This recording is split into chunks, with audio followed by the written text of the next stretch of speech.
Okay, I'd like to hear your presentation. Here we are, let's see, it's Monday night, April 20th. The board met here at 5:45. It's now 8:45. They're in closed session for a while, so Tammy's going to give her presentation on the impending bond election. Hi. My presentation has partially to do with the bond election, but it also has to do with who is speaking on behalf of the district regarding the information. This last Friday, my husband and I paid for a billboard to be posted in what could be considered downtown Chapel Hill in front of the elementary school. And it met with quite a bit of opposition and anger and frustration and phone calls and emails, specifically postings to a Facebook page that has been designated as the Chapel Hill community page, but now is full of nothing but PAC rhetoric.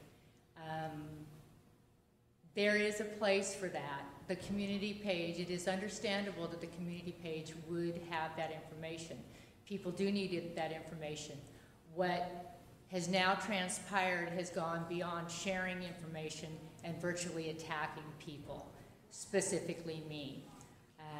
I spent my own money, my husband spent his own money on the billboard just simply to share information that we had. It was information that I have gotten at the multiple school board meetings that I have attended. It is information that was presented to the board in January from their state auditor. Apparently, the individuals that posted information on the Facebook page did not agree with the facts and figures that I supplied. So I have talked to several people. I've had a great deal of support from individuals. Absolutely shocked that there is implied agreement from potentially our board for the bullying that has transpired. And the reason I can call it bullying is because I pulled off of the district's webpage their bullying policy. And I'm going to read that to this empty room because they've gone into closed session and sent everybody home. So I have nobody to share this information with to advise the board that the implication is that they advocate bullying as long as it presents their view and as long as it could potentially get the bond voted through. And that's just not right. It wasn't just me that was attacked on that webpage. It was also other individuals. When they asked questions, they were basically silenced and the comments were deleted. So it's presenting a skewed view. That's not fair either. That in itself is also bullying. And if we're going to have a bullying policy, everybody should adhere to it. This is the page from the Chapel Hill District website, their official bullying policy. Behavior that is not acceptable. Bullying is defined as an act or speech that subjects persons to indignity, humiliation, intimidation, physical abuse or threat of physical abuse, social or other isolation, shame, or disgrace. Quite honestly, I felt probably half of those when my name was put on that page. Some people may say, well, you know, you should have expected it because you put yourself out there. Well, yeah, I did. But last time I checked, I live in America, and there's a thing called freedom of speech. I'm not advocating a vote with that billboard. I simply put information I had and I felt the community might want to know. The second description of bullying is cyberbullying, specifically relating to internet use. Cyberbullying, defined as the use of the internet, cell phones, or other devices to send, post, or text message images, material intended to hurt or embarrass another person. This may include, but is not limited to, continuing to send emails to someone who has said he or she wants no further contact with the sender, or posing threats, sexual marks, pejorative labels such as hate speech, ganging up on victims by making them the subject of ridicule in forums, which this page would fall under, and posting false statements as facts intended to humiliate the victim. One of the statements that was made was that I had an axe to grind, specifically because I ran for and lost a position on the school board last year. That's true, I did lose. 90 days later, my opponent resigned. That information was not shared. A replacement was named. He is running for the remainder of that term this year, and I support him. It continues. Disclosure of personal data such as the victim's real name. My name was plastered in caps. I don't necessarily have a problem with that. I'm proud of my name. I have no problem putting my name out there. I worked diligently and I made sure I had multiple conversations with the Texas Ethics Commission. They assured me as a private citizen I could rent a billboard and I did not have to post a political disclosure or disclaimer because I am a private citizen spending my own money. Therefore, I am not a PAC. I am not affiliated with a PAC. I don't want to be affiliated with a PAC. I attended one PAC meeting and decided it wasn't the place for me to be. Therefore, I spent my own money, my husband spent his own money, and we put up the billboards. One went up last Friday, one went up today. They both carry the same information.